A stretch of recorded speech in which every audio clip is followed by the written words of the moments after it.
We would change the world if we can get education in the children at 13, 14, 15, 16 about how the brain really works. No word of a lie. This was the tipping point, and my life since then has been a roller coaster of insanity.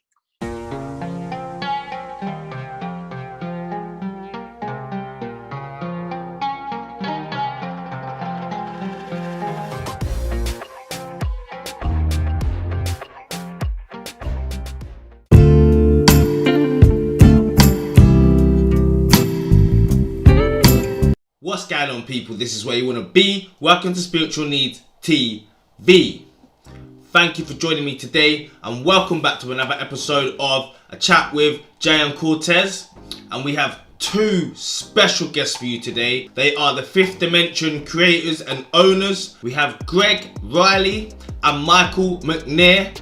Now, they are all the way from Australia. Now, one of our guests today was voted #1 medium in Australia, and the other one is a mixed martial arts master. Greg and Michael have spent the last decade dedicating their lives to help people reach and strive to become their true authentic selves and to reach that level of happiness within inside of them without having to look outside of them. Now, there's going to be 3 parts to this video because there is so much information. I don't want none of you to miss any of it. We're going to meet you inside this video. I thank you all for watching, showing your love and support. Remember, hit that like button, hit that subscribe button. I love you all. Stay blessed. Namaste. But today we have 2 of the greatest individuals in Australia who care about people getting the best out of your life and helping others become better. Just to give you a bit of a quick rundown, these two fantastic individuals run a business called 5 Dimensions, which I did a course. I was honored to do a Shadow Warrior course, which is basically looking deep inside you to become better and see what you can do and what's happening within your life that is affecting you at the time. Start by how you first got together and how the Fifth Dimension program started for yourselves, if you don't mind. It's probably a great question. Yeah. If you can remember, that is. How far back do you want to go? That's taking you back. Go right into it, Greg. Yeah. It's a bit of I'll make the long story short. So I'll give you a bit of a background about me and where I've come from, right? So, I was brought up Catholic. The whole thing about, you're a sinner and you've got to repent from day one, right? Mm-hmm. Anyway, so I went through my teens, played a lot of footy, played, very, very good at sport in some areas. And, went down that whole thing about what is success, what do you want to be when you grow up and all that kind of thing. So it was drummed into me that success is about your job and success is about how many women you pull and all that kind of stuff. All that macho bullshit, male shit. So anyway, so then you get in the big bad world. 17, I started working for a bank, one of the big 4 banks here in Melbourne or Australia, in a cadetship, and went through that and basically had everything. I had the job, I had the whole lot, I had the money, had enough drugs up my nose to pack my stick out in the first 3 to 4 years. So between the ages of about 17 and about 21, there's a bit of a gap there.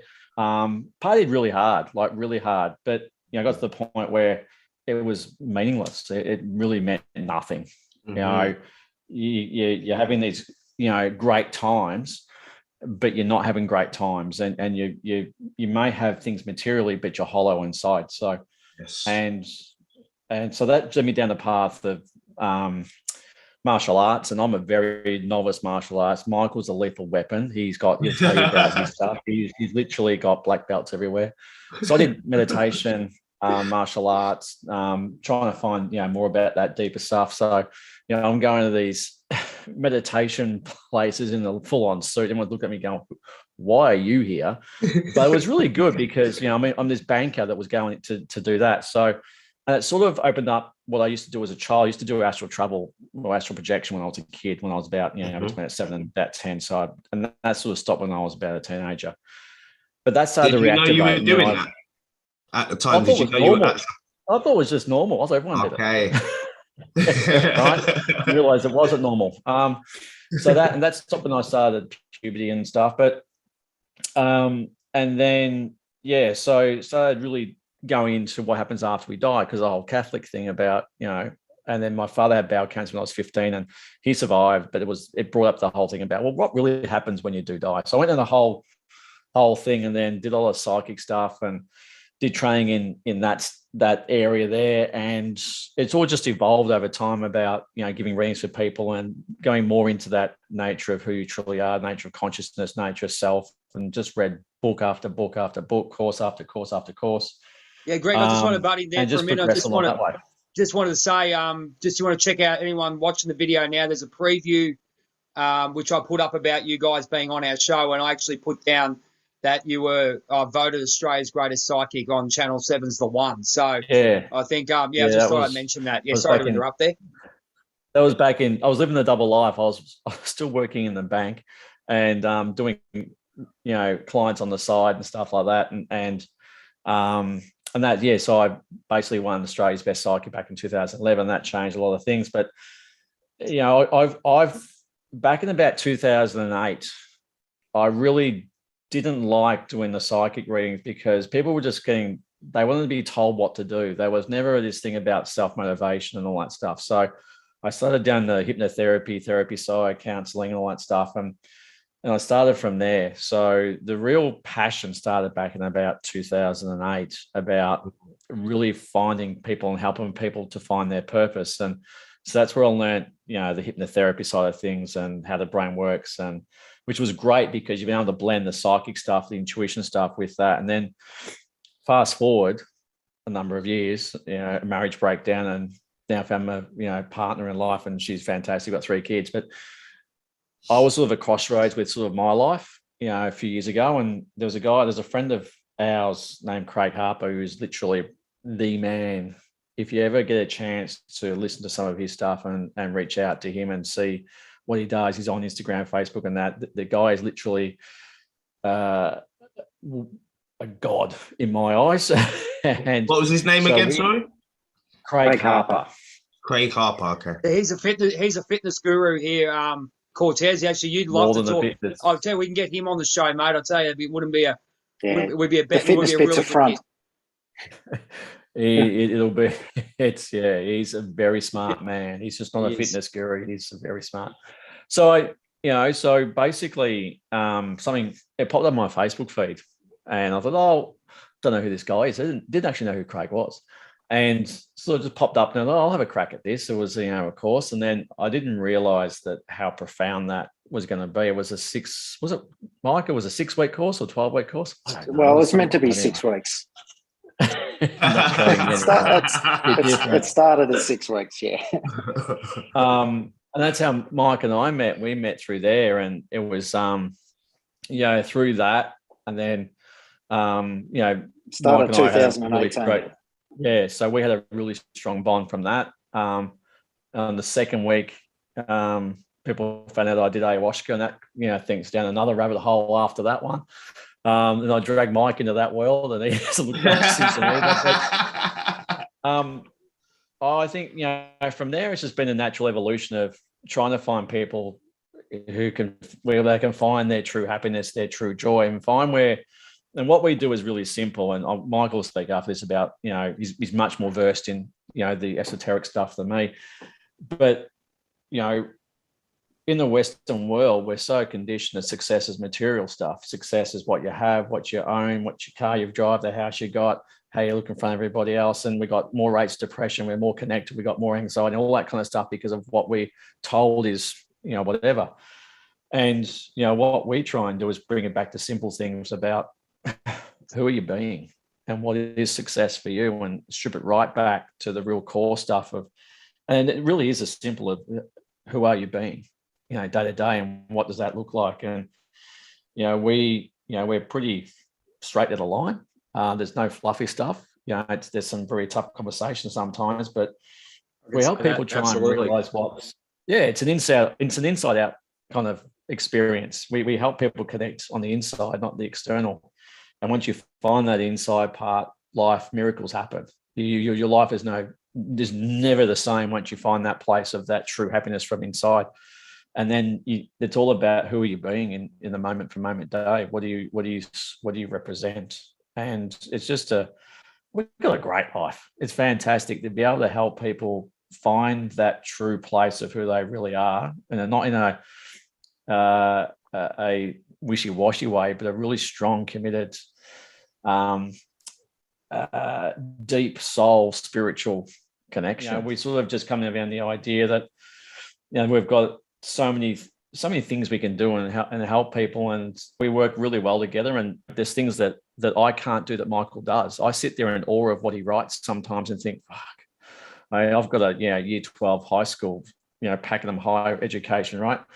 Stuff that Michael writes is off the planet, and I'm sitting in awe of what he does. And we've got different talents in different areas, but it complements each other so well in what we do. And there's just a passion that comes from a heartfelt place. So we just want the best for people, and that's sometimes that's a hard conversation to have with people, and just sit down and go, everything you're doing right now is external.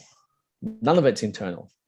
And it's being able to bring people back to where is true happiness for them? Where is that place of contentment and joy and connectedness, and having those relationships with people, and being raw and authentic and passionate and driven and purposeful and all that kind of stuff. And we've picked up things along the way, but we've got a really good framework now it's called a framework because it flows. There's not a set. It's every single person we deal with, you won't get the same.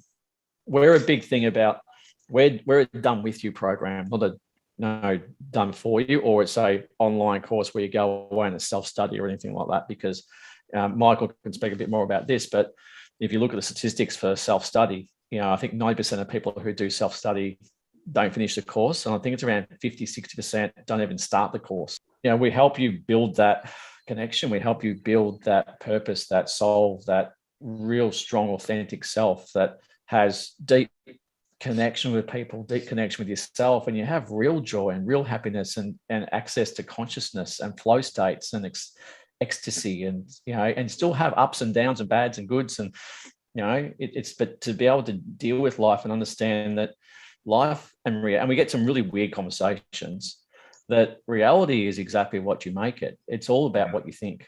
100%. And when you start down that line, people kind of go, no, dude, this is about you. All this stuff is about your thinking about it. And people, I'm surprised. We would change the world if we can get education in the children at 13, 14, 15, 16 about how the brain really works. 100%. But we jam them full of shit. The big thing I was going to say, you missed out one big word that I reckon is very important that I got out of you too: awareness. Absolute awareness. Yeah. Biggest word you can have. It was just amazing. The awareness. Having conscious awareness was just phenomenal. What? Fail. Fuck up. Screw up. And you can swear all you want in this thing, because he's a king swearer, so am I. So, yeah.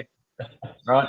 But it's one of those things, like, we don't try and be your Tony Robbins where it's all rah, rah, hey, we're about authentic living, that you're going to have bad times and sad times. It's about what you do about it. It's about, here's your growth. How you're going to, go through this. But I've talked enough.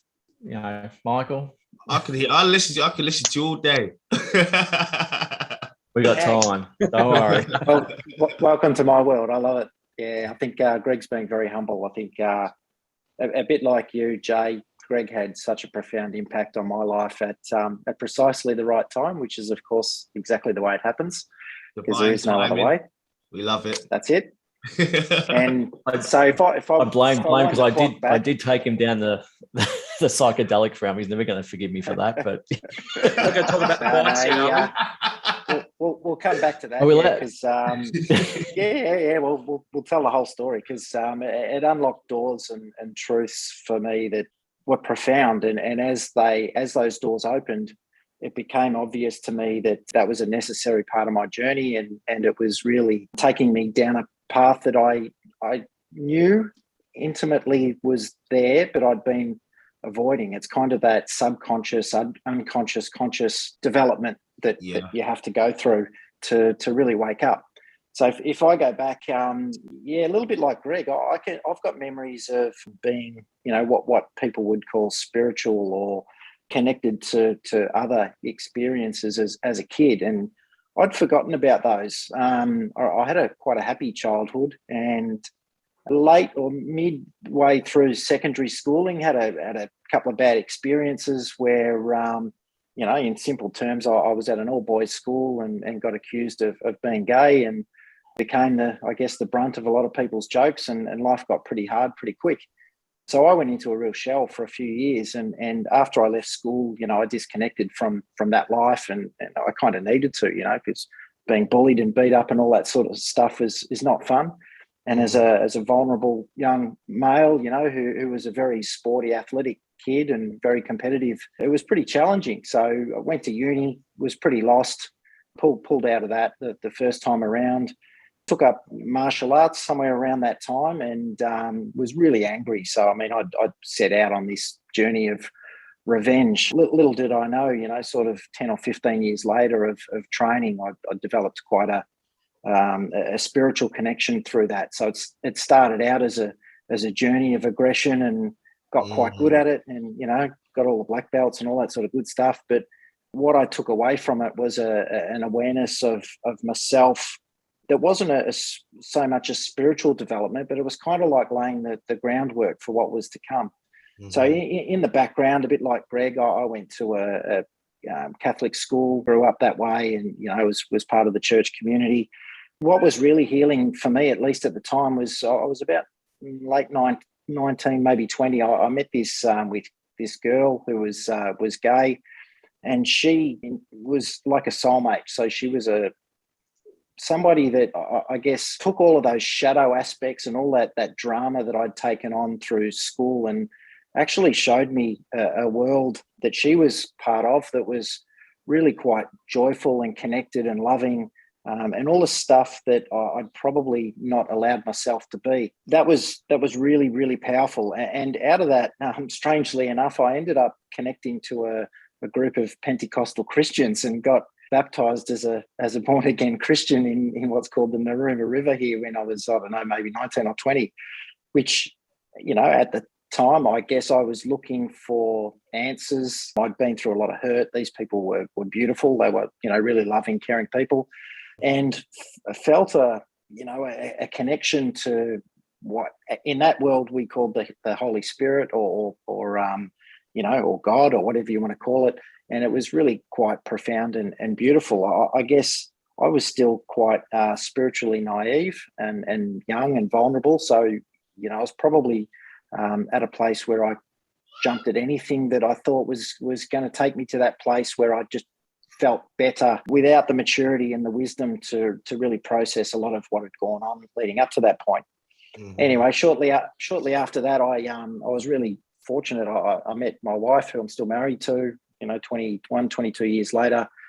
She's just the most beautiful human being, a rock. We've had 3 kids together. They're grown up and despite everything that's gone on, she's been the one that's there holding the fort while I go through this crazy journey of remembering who I am. And probably scratches her head most days thinking, what the hell is this going on?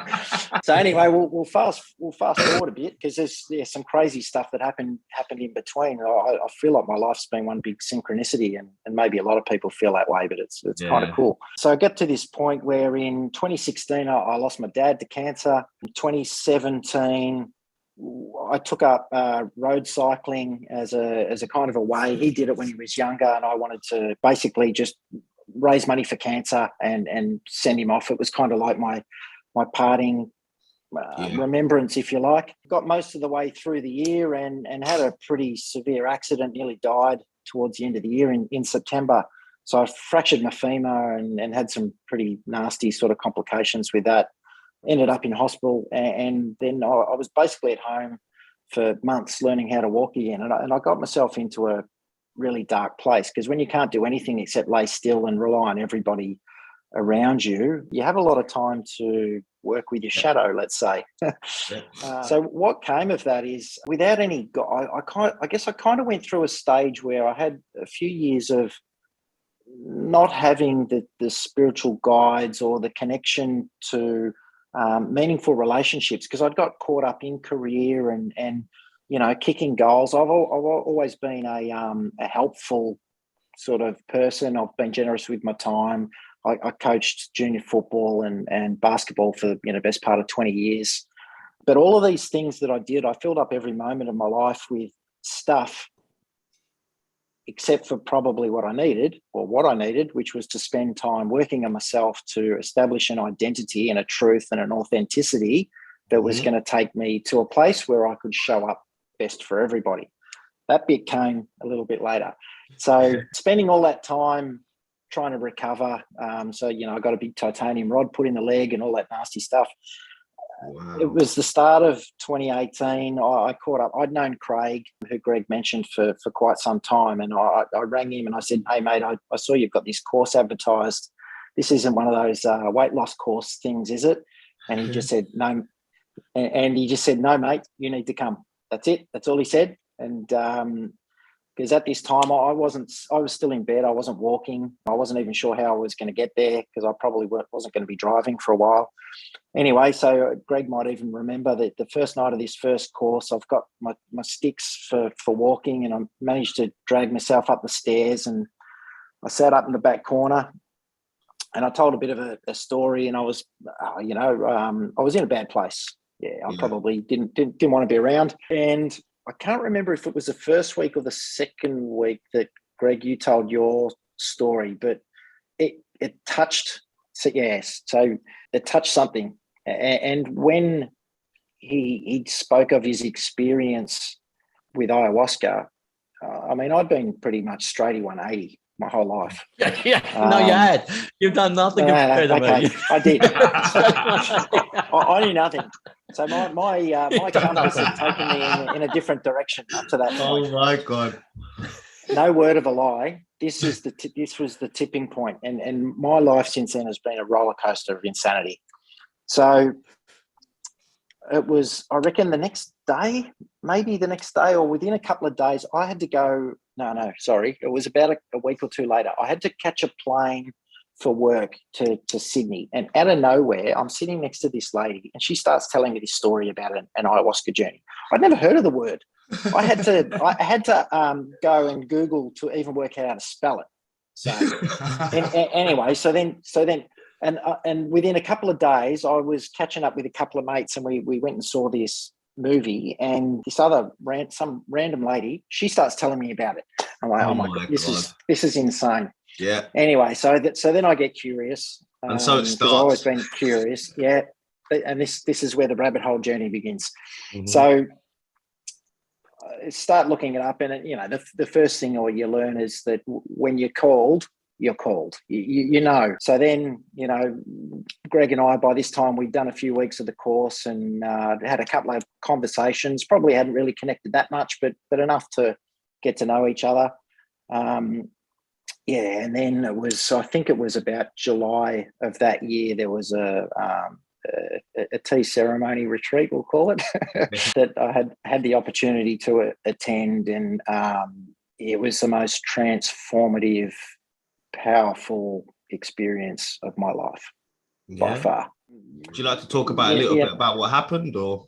Look, I'll give you just a brief bit. So leading up to it, I had actually done a bit of research, and Greg had sort of coached me a little bit along and gave me a bit of an idea of what to expect without scaring the pants off me. But you know what? It actually all felt right. There was no I did the work. So I prepared myself physically, mentally. I'd spent a lot of time meditating and setting intention. Ate perfectly, really, really prepared my body and my mind. And it was a profound experience. I mean, don't get me wrong, there's a fair bit of purging in there where you clear some stuff. And my purging came mostly through the bottom half, not the top half. So that was pretty awkward. But what came from it was, one of my intentions was I wanted to, because you got to remember, at this point I was still pretty down. I hadn't really physically fully healed, mentally, emotionally, spiritually. I was still in a pretty yuck place because I kind of hadn't worked out what my life was all about, and I kind of wondered meaning, purpose, all that sort of stuff. And we can get into that later in the show. But I had this incredible experience where I relived all the joyous moments of my childhood. Wow. in perfect clarity. It was as real as you and I sitting here talking now. It was just the most extraordinary experience. It was like the greatest gift you could ask for. It was like a download of happiness.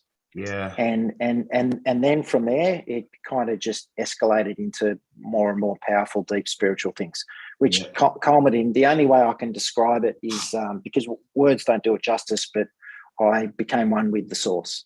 Okay. And it was an extraordinary experience where basically I dissolved into everything that is, and you get this conscious awareness of everything. The only way you can describe it is it's perfect, it's infinite, and it's eternal. And that was the start. Yeah. And I guess from there, we did a few good debrief sessions out, and that was a beautiful night too, Greg. I don't know if you remember, it was a full moon. We sat out and looked at the stars for hours and just basically I like how you emphasise full moon. Became one with the universe. That's amazing. Honestly, it was really cool. And so I guess fast forward since then, I keep getting on my bike and I keep having bad injuries. Bugger. So I've had in between then I had some time off with a broken neck and a broken spine, and bloody hell, Michael, a fractured pelvis. You give up on now, when so he's giving up the road bike. That's the plan anyway. Yeah, I know. I'm actually looking at it. It's just in front of me on the other side of the computer. But in between that, there's been some extraordinary spiritual growth. And, I'm so grateful for Greg's friendship and the opportunity that we have to work with people like Jay and others where we basically help people rewrite their future, rewrite their present, and put a different lens on their past so that they can show up and be their best selves. I mean, we have a podcast together that we call Unlocking the Secrets to Human Potential, but it's really could you send me that? Showing people. Could you send me that information, Mick? If you don't, sorry to cut you off. Could you send that information to the group chat so we can chuck it on so everyone can have a listen to it too? Sorry to cut you off there, mate. Yeah. No, not at all. And to get back to the point you raised earlier, I mean, you basically said my two favourite words: conscious awareness. So, I've taken the time to listen to quite a lot of Ram Dass over the last couple of years, and I think he just sums it up beautifully that, when you're in a state of loving awareness, you invite a different energy into your life. And through that, you connect differently with people. You connect differently with yourself. Yeah, and my big thing is trying to understand who I am is about, seeing myself through my eyes, through your eyes, and unpacking who I am relative to everything. And the more I come to an authentic truth about that, the better I can, support myself and those around me.